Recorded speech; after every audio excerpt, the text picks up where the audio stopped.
So Hare Krishna, is everybody able to see my screen and hear my voice? Yes, Mataji. Yeah, thank you Mataji, Hare Krishna.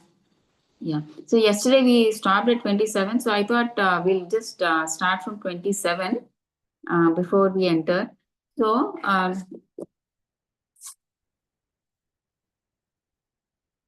so what is 27 saying?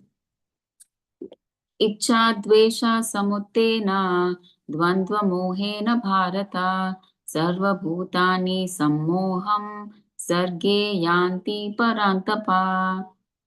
Translation: O Scion of Bharata, O conqueror of the foe, all living entities are born into delusion, bewildered by dualities arisen from desire and hate.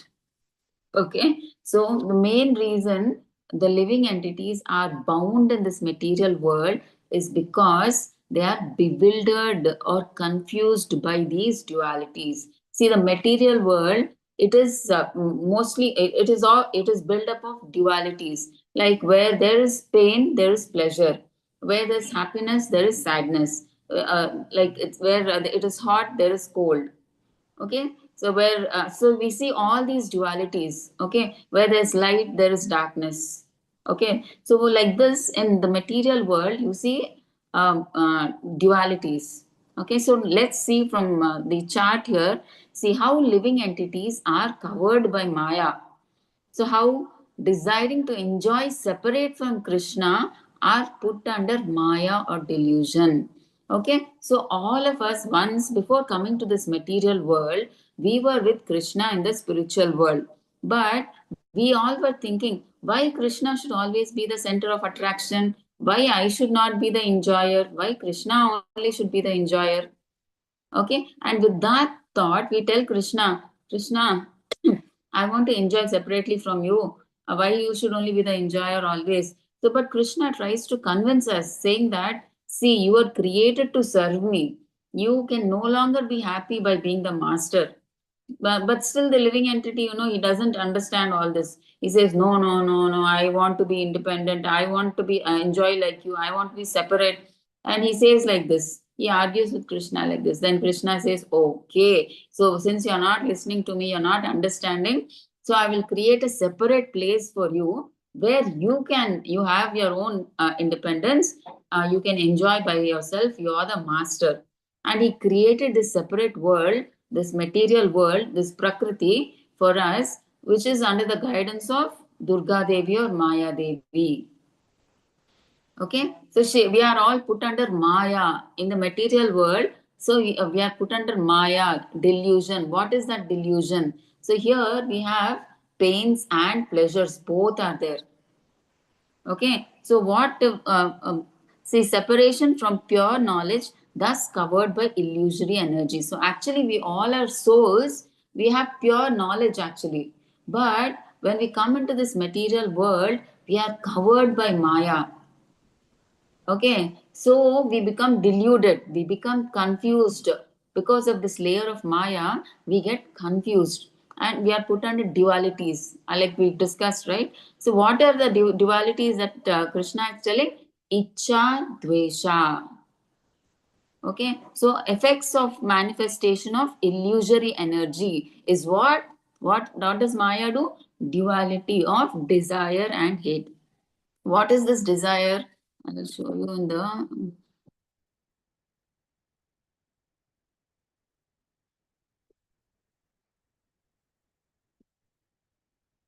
yeah.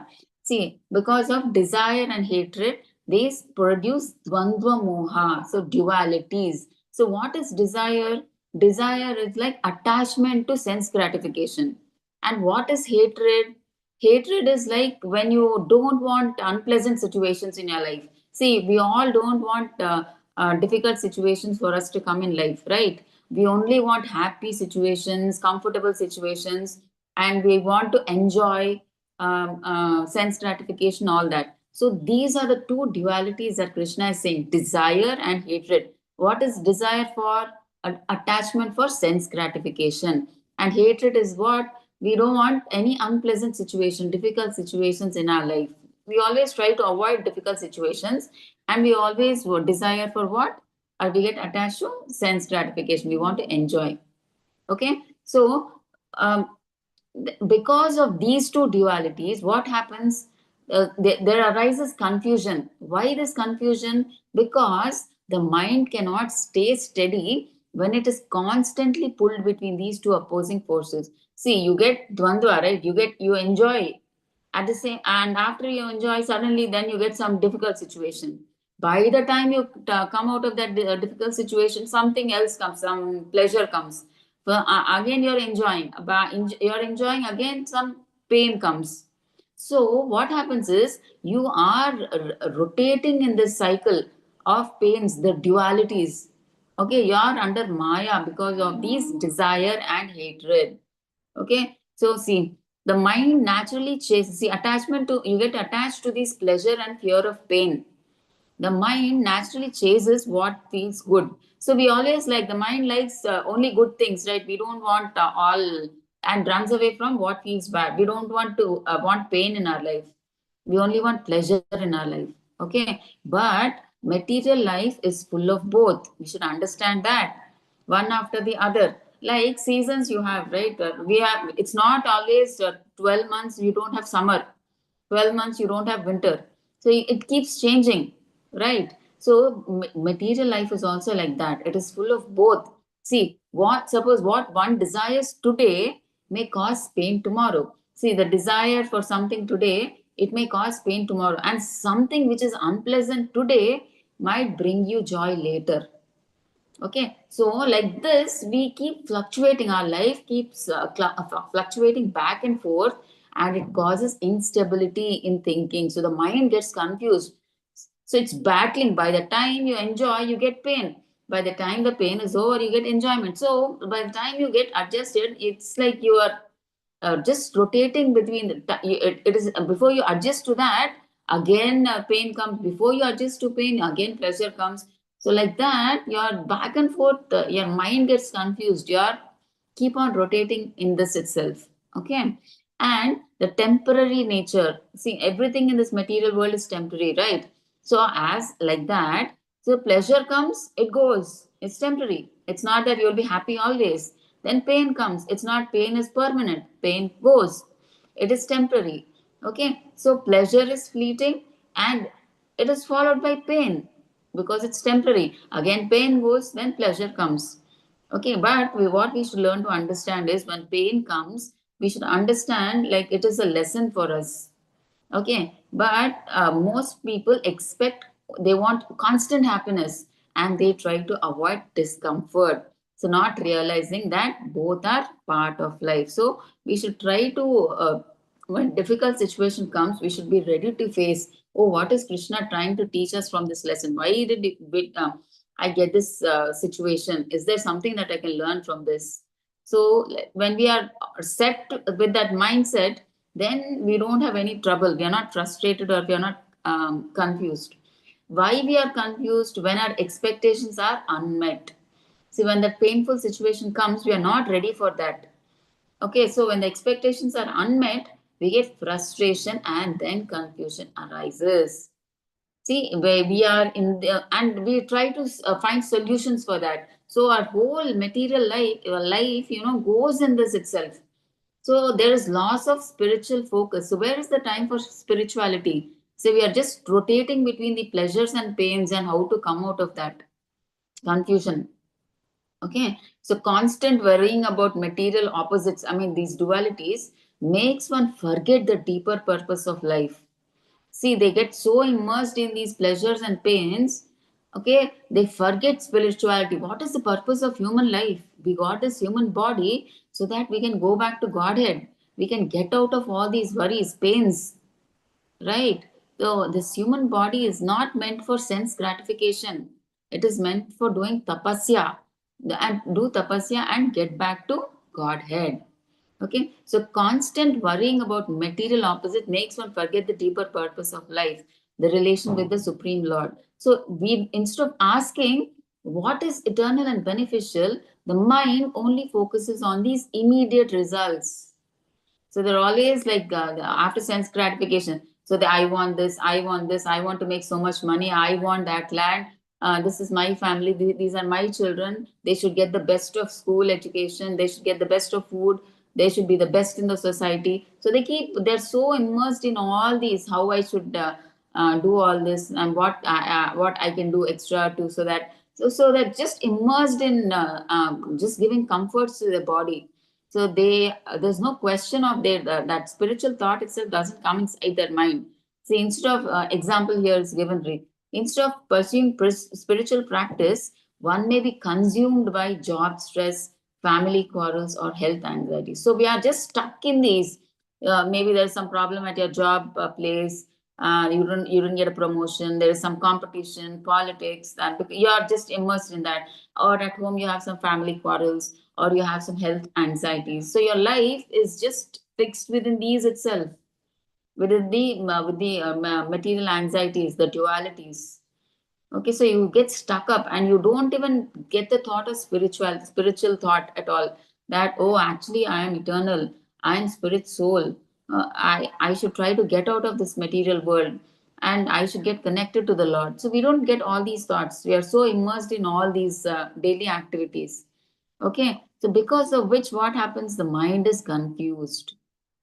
Okay, it reacts without higher understanding. So it's always in these lower thoughts, material thoughts, it is immersed. So it doesn't come to the higher understanding of the spiritual, this thing, spiritual knowledge. So because of this, it leads to repeated mistakes, reinforcing attachment and hatred. So we get more attached, and we get fear. Oh, what happens if I lose the sense gratification? See, we are so much attached to that pleasure, attachment and hatred. See, that pleasure, we get worried. Oh, what happens one day if I lose this sense gratification? So, with those thoughts itself, our life goes on. So, the individual becomes trapped in samsara, the cycle of birth and death. Okay, so this is how dualities, affect us. Okay, so I just wanted to explain that more clearly. Yesterday, because I was in a hurry, I couldn't explain properly. So I thought I will tell it today. Okay. So hope it is a bit clear today. Okay. Now let us see what are the symptoms of such delusion. Because of this delusion, confusion, what one thinks, wants to become one with the Lord. Original sinful desire of living entity. See, the impersonalists, they always want to become one with the Lord. So they merge into the impersonal Brahman, and they want to become one with God. And they think after merging in God, in that Brahman, they think they have become God. They don't understand that you can never be equal to God. We are always subordinate to the Lord. We are servants of the Lord. So they never understand that. So that is the greatest sin. These impersonalists, they merge into the impersonal Brahman, and they think they have become God, equal to God. So their conception is wrong because they are in this Maya delusion. They think they have become one with God, which is the greatest sin. But we can never become one with God. We are below God, subordinate to God. We are like servants of the Lord. Next, what do these people do? Envies Krishna as the supreme personality of Godhead. So this is the original hatred of living entity. So why have we come here? Because we envied Krishna, right? So that is the reason. Okay. So we were in the spiritual world, we were enjoying with Krishna actually. But we didn't want Krishna to be the supreme enjoyer. We wanted ourselves to be the main enjoyer. So why should I enjoy with Krishna? I want to be a separate enjoyer. Because we were envious of Krishna, we all are placed here in this material world. Okay. So we all were envious because Krishna is magnanimous. He's actually God. Where is God and where are we? We are trying to imitate God. Is it possible for us? We are on the status of servant, but we don't understand. We are so out of false ego that we want to enjoy, we want to be the master. So that's why we didn't listen to Krishna, and that's why we come here. And now we understood our position. That's why we want to go back to Krishna. So we can no longer enjoy being master in this world, because everybody in this world who have come here have rejected Krishna there in the spiritual world, and they want to be masters. See, if everybody, if in a room everybody is the master and there is no servant, Imagine everybody wants their wish only to be fulfilled. What they say only they want to be done. So in such a case, what will happen? Quarrel and chaos will be there, right? Everybody wants only their opinion to be heard, right? That's why in the family also there are quarrels between wife and husband. Wife says the husband should listen to me. Husband thinks the wife should listen to me. Children think that parents should listen to us. Parents think children should listen to us. That's why these main quarrels and everything happen here in this material world, because everybody thinks they are the master. There is no servant here. Okay, so that's why these quarrels and all happen. Okay, so that is one of the original hatred of the living entity. That's why the living entity, being envious of Krishna, he has been put here. Okay, because Krishna is so magnanimous, right? He's like he does abnormal tasks, right?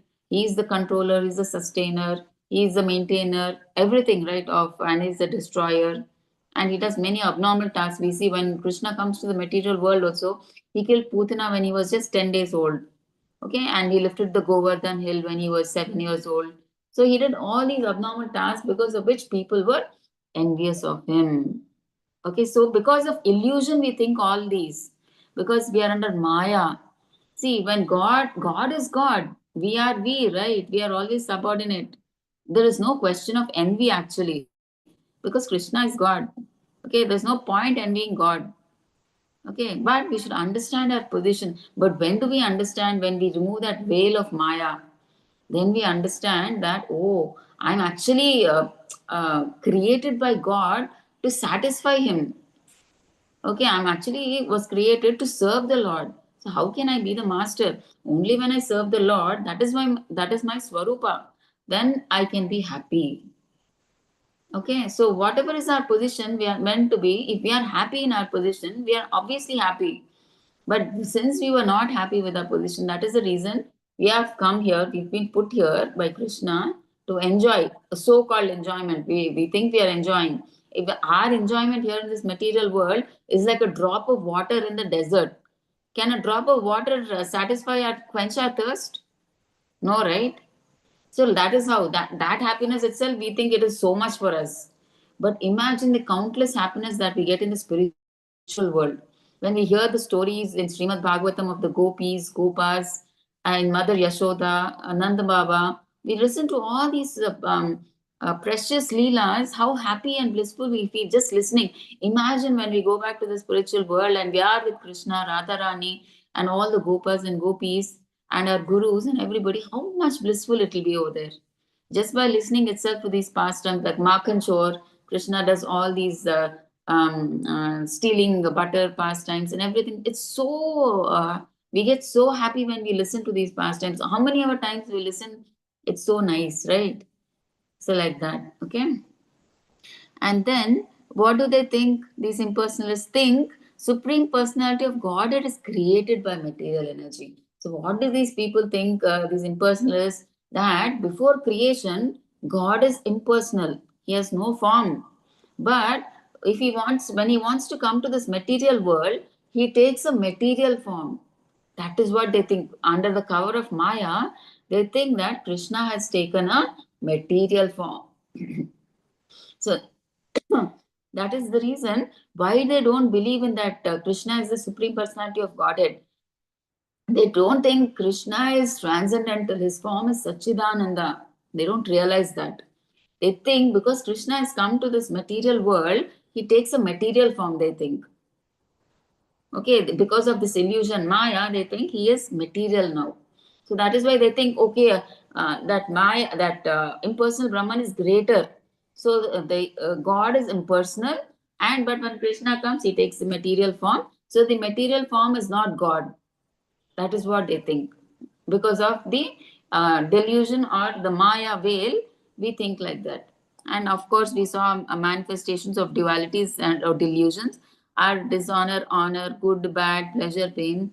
We have all these. We were discussed right in that slide that these are all part of life. Because of this, we get entangled in the material world. Because of these dualities, we get entangled, and we are always thinking about the pains and pleasures and how to come out of it, and we are just enjoying and struggling in the material world without the thought of Krishna. Okay, so now how can they get free from the coverings of Maya? Only when they recognize Krishna's supremacy. So here, they all think that this impersonal is the thing. Krishna is a normal person like us, material. He has two hands, two legs like us. And they don't see the importance of Krishna, and they're envious of Krishna. Okay, and they want to become one with the Lord. So, but when they recognize Krishna's supremacy, when they understand that He's the cause of all causes, He is the maintainer, He is the controller, He is the creator, He is the sustainer, and He is the destroyer. And the whole cosmic manifestation, living entities, demigods, everybody is dependent on Him. The Prakriti, all are dependent on Him. Now,